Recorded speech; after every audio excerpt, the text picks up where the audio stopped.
Hi friends, అందరూ ఎలా ఉన్నారు? బాగున్నారా? నేను బాగున్నానండి.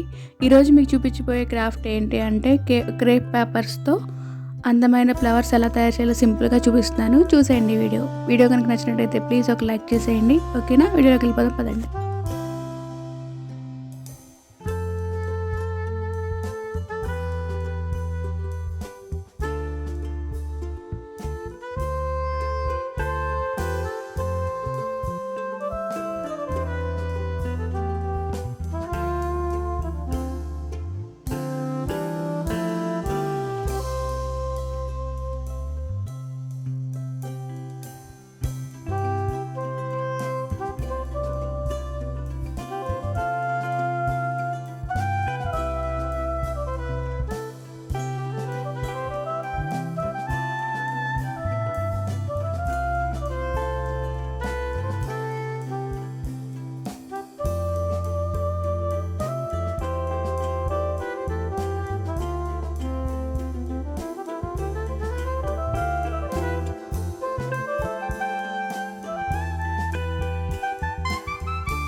చూసారు కదా ఫ్రెండ్స్ వీడియోని. ఈ వీడియో కనుక నచ్చినట్టయితే ప్లీజ్ ఒక లైక్ చేసి, నా ఛానల్ ఇంకా సబ్స్క్రైబ్ చేయకుండా చూసిన వాళ్ళైతే ప్లీజ్ సబ్స్క్రైబ్ చేసి పక్కనే ఉన్న బెల్ ఐకాన్ క్లిక్ చేసి ఆల్ అని కొడితే నేను పెట్టే వీడియో ప్రతిదీ నోటిఫికేషన్ మీ వరకు వస్తుందన్నమాట. ఓకేనా? Thank you for watching friends. అందరూ బాగుండాలి, అందులో నేను ఉండాలి. Bye friends.